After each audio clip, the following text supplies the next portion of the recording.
Hello and welcome back to the Canaries Chat channel. Today we will be previewing Norwich's next game, which is West Brom away. So let's get into it. So Norwich are travelling to West Bromwich Albion for their first game after the international break. So some good news for Norwich fans is that Angus Gunn has been confirmed fit to play. So fully expecting him to come back into the starting lineup. And we will do our predicted starting lineup towards the end of the video.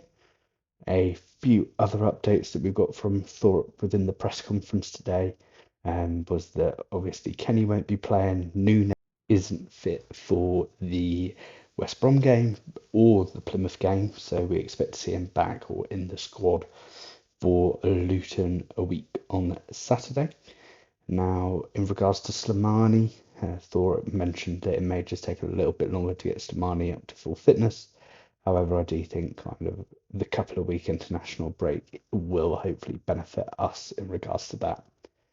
He also was talking about kind of the midfield that have had to adapt quite quickly and game time coming to players when we didn't necessarily think that would be happening. So you've got the likes of Fortau, Marcondes, Sorensen, all playing more minutes than we fully expected them to be. And especially Marcondes and Sorensen, they've been really now pushing themselves through that fitness barrier. So it'll be interesting to see what we go with on West Brom. But again, we'll do the predicted starting lineup later on in the video. As mentioned earlier as well, Norwich have obviously been on a bit of a poor run of form. Personally, I think that is due down to our circumstances. Obviously, there has been learns along the way for Thorpe, especially around Cardiff. But sometimes the hand that you're dealt, you can't do any more than what we've done. But I'm sure you would be disappointed with some of the results that have come our way. Equally, West Brom aren't in the finest of forms either. I believe they've only got one win in their last 9, and that was the game just before the international break against Hull away. So it'll be interesting affair to kind of see how two relatively outformed teams would approach this game. In regards to West Brom, it's very evident to see that they absolutely love a 0-0 at home, with only 3 goals at home.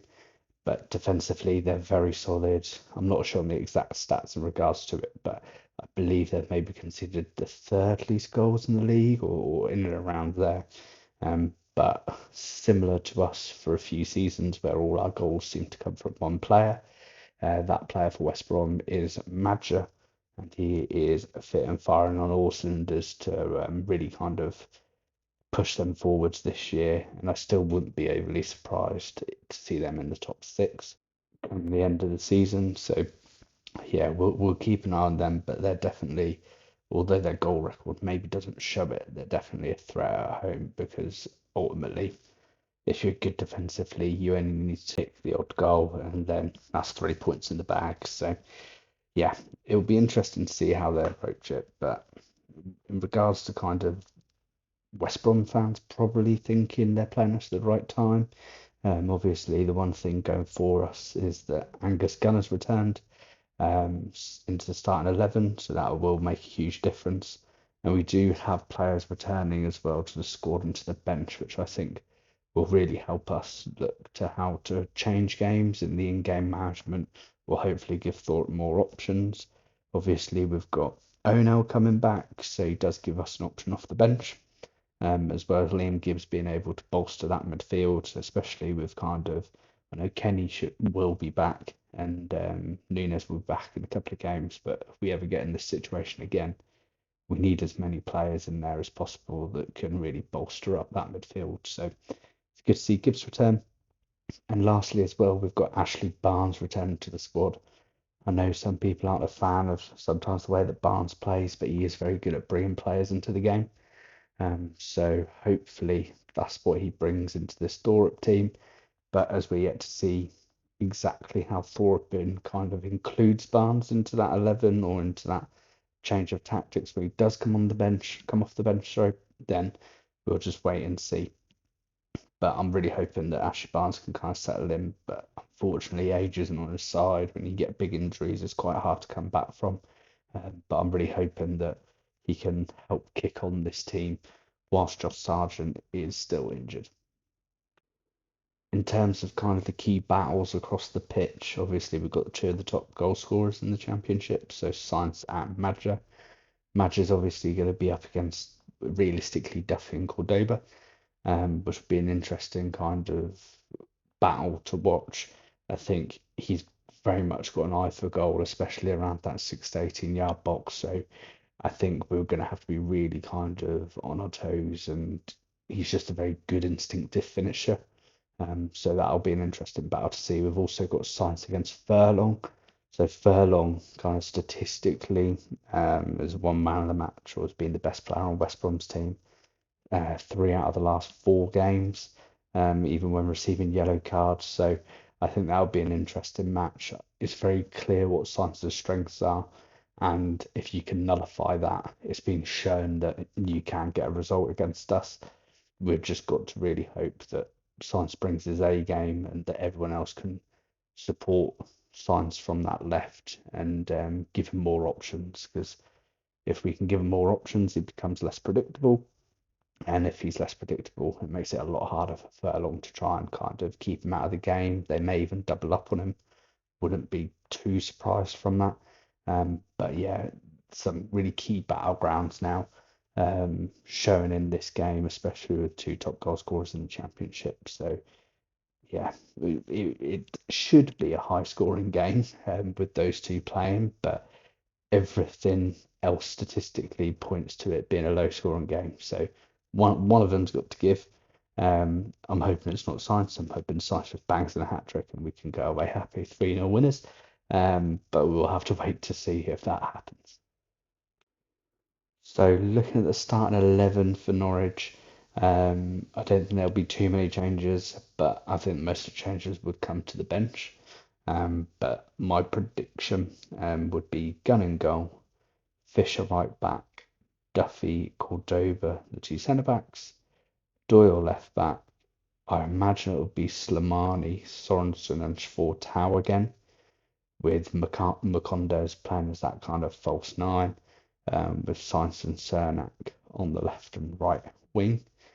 I think with the players that we've got at the moment, that's potentially the best we can do. I know Hernandez has played up top in a few League Cup games. Do I think his fitness will allow him to do that? Potentially. He did score for Cuba as well on international duty. So there is a small potential that it might happen. And obviously Thorpe trusts that he can play that position.